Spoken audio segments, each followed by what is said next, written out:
Hello Mark, I'm Humphrey. My student number is 25 and my level at NCUE is junior.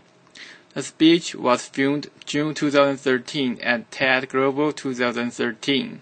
The title is Manal al-Sharif, a Saudi woman who dared to drive. English translation by Joseph Jenny, reviewed by Martin Best. Allow me to start this talk with a question to everyone. You know that all over the world, people fight for their freedom, fight for their rights. Some battle oppressive governments, others battle oppressive societies. Which battle do you think is harder? Allow me to try to answer this question in the few coming minutes. Let me take you back 2 years ago in my life. It was the bedtime of my son, Abudi. He was 5 at that time. After finishing his bedtime rituals, he looked at me and he asked a question. Mommy, are we bad people? I was shocked. Why do you say such things, Abudi? Earlier that day, I noticed some bruises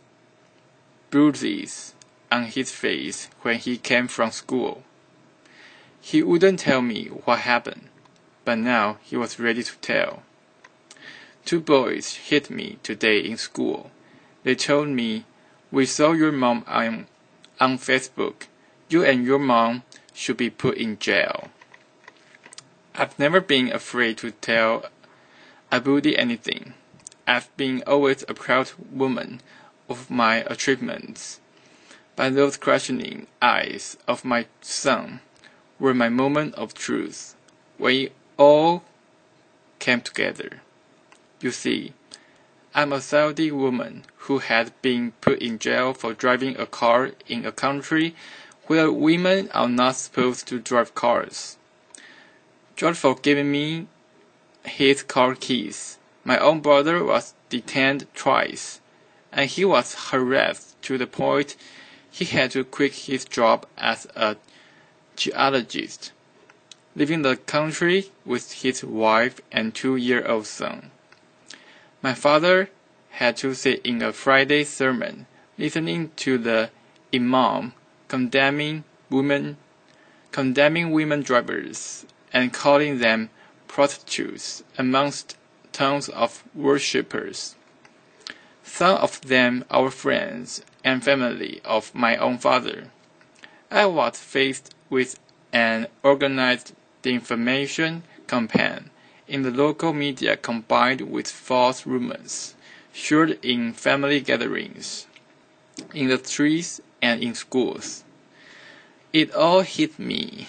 It came into focus that those kids did not mean to be rude to my son. They were just influenced by the adults around them. And it wasn't about me. It wasn't a punishment for taking the wheel and driving a few miles. It was a punishment for daring to challenge the society's rules. But my story goes beyond this moment of truth of mine. Allow me to give you a briefing about my story. It was May 2011, and I was complaining to a work colleague about the harassments I had to face trying to find a ride back home. Although I have a car and an international driver's license, as long as I've known, women in Saudi Arabia have been always complaining about the ban. But it's been 20 years since anyone tried to do anything about it, a whole generation ago. He broke the good bad news in my face, but there is no law banning you from driving. I looked it up, and he was right. There wasn't an actual law in Saudi Arabia. It was just a custom and traditions that are enshrined in rigid religious fatwas and imposed on women. That realization ignited the idea of June 17th, whether we encouraged women to take the wheel and go drive. It was a few weeks later. We started receiving all these "man wolves will rape you if you go and drive." A courageous woman, her name is Najla Hariri. She's a Saudi woman in the city of Jeddah. She drove a car and she announced, but she didn't record a video. We needed proof. So I drove. I posted a video on YouTube and to my surprise, it got hundreds of thousands of views the first day. What happened next? Of course, I started receiving threats to be killed, raped, just to stop this campaign. The Saudi authorities remained very quiet. That really creeped us out. I was in the campaign with other Saudi women and even men activists. We wanted to know how the authorities would respond on the actual day to June 17th, when women go out and drive. So, this time I asked my brother to come with me and drive by a police car. It went fast. We were arrested, signed a pledge not to drive again, released, arrested again. He was sent to detention for 1 day, and I was sent to jail. I wasn't sure why I was sent there, because I didn't face any charges in the interrogation. But what I was sure of was my innocence. I didn't break a law. I kept my abaya. It's a black cloak we wear in Saudi Arabia before we leave the house, and my fellow prisoners kept asking me to take it off. But I was so sure of my innocence, I kept saying, "No, I'm leaving today." Outside the jail, the whole country went into a frenzy, some attacking me badly and others supported and even collecting signatures in a petition to be sent to the king to release me. I was released after 9 days. June 17th comes. The streets were packed with police cars and religious police cars, but some 100 brave Saudi women walked a band and drove that day. None were arrested. We broke the taboo. Applause. So I think by now everyone knows that we can't drive, or women are not allowed to drive in Saudi Arabia. But maybe if you know why. Allow me to help you answer this question. There was this official study that was presented to the Shura Council.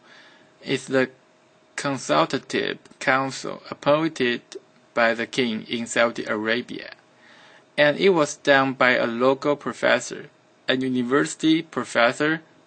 He claims it's done based on a UNESCO study, and the study states the percentage of rape, adultery, illegitimate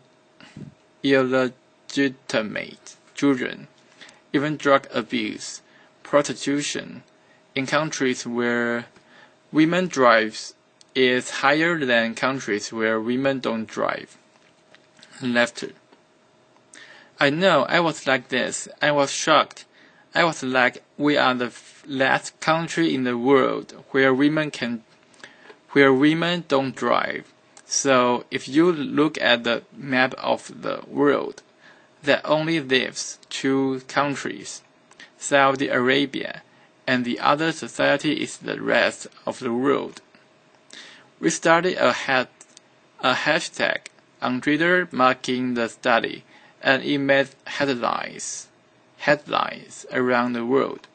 BBC News, end of virginity if women drive, Saudi cleric warns. Laughter. And only then we realize it's so empowering to mock your oppressor. It strips it away of its strongest weapon, fear. This system is based on ultra-conservative traditions and customs that deal with women as if they are inferior and they need a guardian to protect them. So they need to take permission from this guardian, whether verbal or written, all their lives. We are minors until the day we die.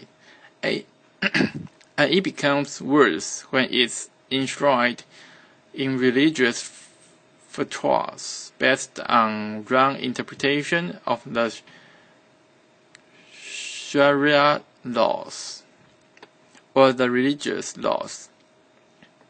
What's worse, when they become codified as laws in the system, and when women themselves believe in their inferiority, and they even fight those who try to question these rules. So, for me, it wasn't only about these attacks I had to face. It was about living two totally different perceptions of my personality, of my person. The villain back in my home country, and then hero outside. Just to tell you, 2 stories happened in the last 2 years. One of them is when I was in jail. I'm pretty sure when I was in jail, everyone saw titles in the international media, something like this, during these 9 days I was in jail. But in my home country, it was a totally different picture. It was more like this. Manal, al-Sharif, faces charges of disturbing public order and inciting women to drive. I know. Manal al-Sharif withdraws from the campaign. Oh, it's okay. This is my favorite. Manal al-Sharif breaks down and confesses, foreign forces incited me. Laughter. And it goes on, even trial and flagging me in public, so it's a total different picture. I was asked last year to give a speech at the Oslo Freedom Forum. I was surrounded by this love and the support of people around me, and they looked at me as an inspiration. At the same time, I flew back to my home country. They hated that speech so much.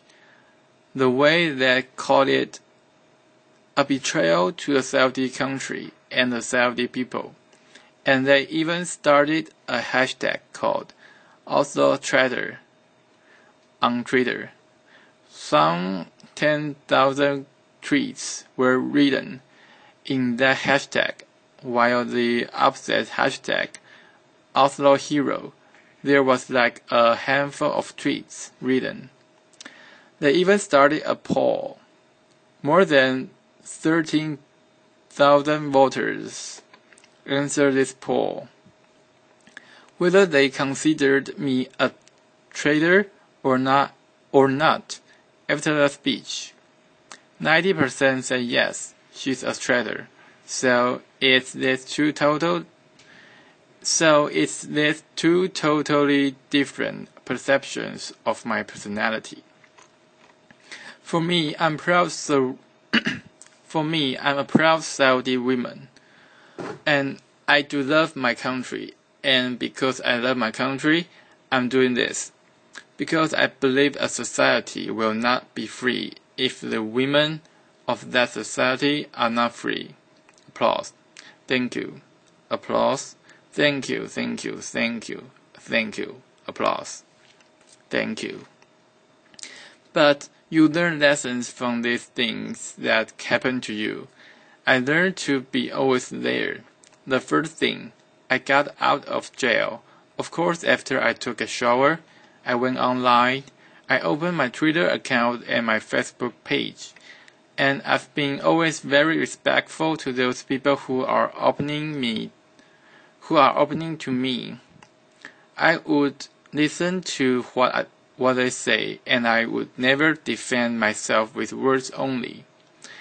I would use actions.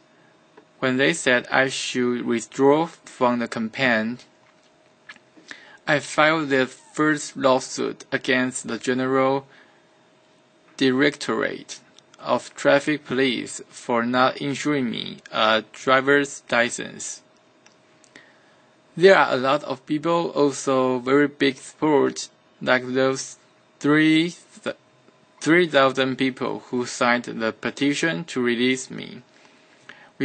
We sent a petition to the Shura Council in favor of lifting the ban on Saudi women, and there were like 3,500 citizens who believed in that and they signed that petition. There were people like that.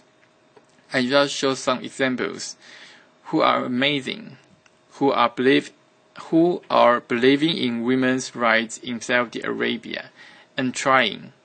And they are also facing a lot of hate because of speaking up and voicing their views. Saudi Arabia today is taking small steps toward enhancing women's rights. The Shura Council that's appointed by the king, by royal decree of King Abdullah. Last year there were 30 women assigned to that council, like 20% of the council. Applause. The same time, finally that council, after rejecting our petition 4 times for women driving, they finally accepted it. That's February. Applause.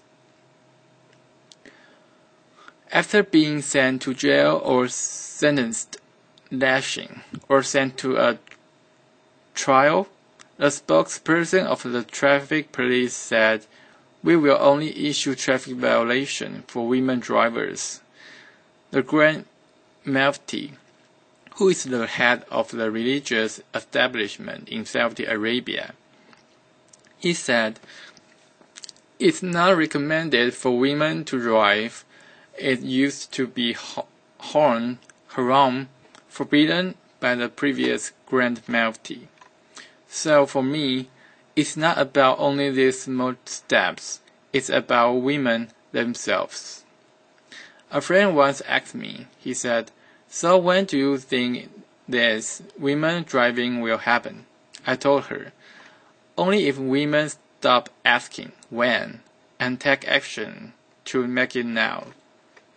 So it's not only about the system, it's also about us, women, to drive our own life, I say. So I have no clue, really, how I became an activist. And I don't know how I became one now. But all I know and all I'm sure of, in the future, when someone asks me my story, I will say, I'm proud to be amongst it.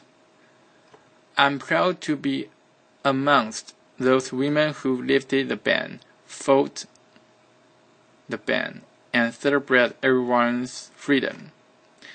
So the question I started my talk with, who do you think is more difficult to face, oppressive governments or oppressive societies? I hope you find clues. I hope you find clues to answer that from my speech. Thank you, everyone. Applause. Thank you, applause. Thank you, applause. This is the end of the speech. Bye-bye, Mark.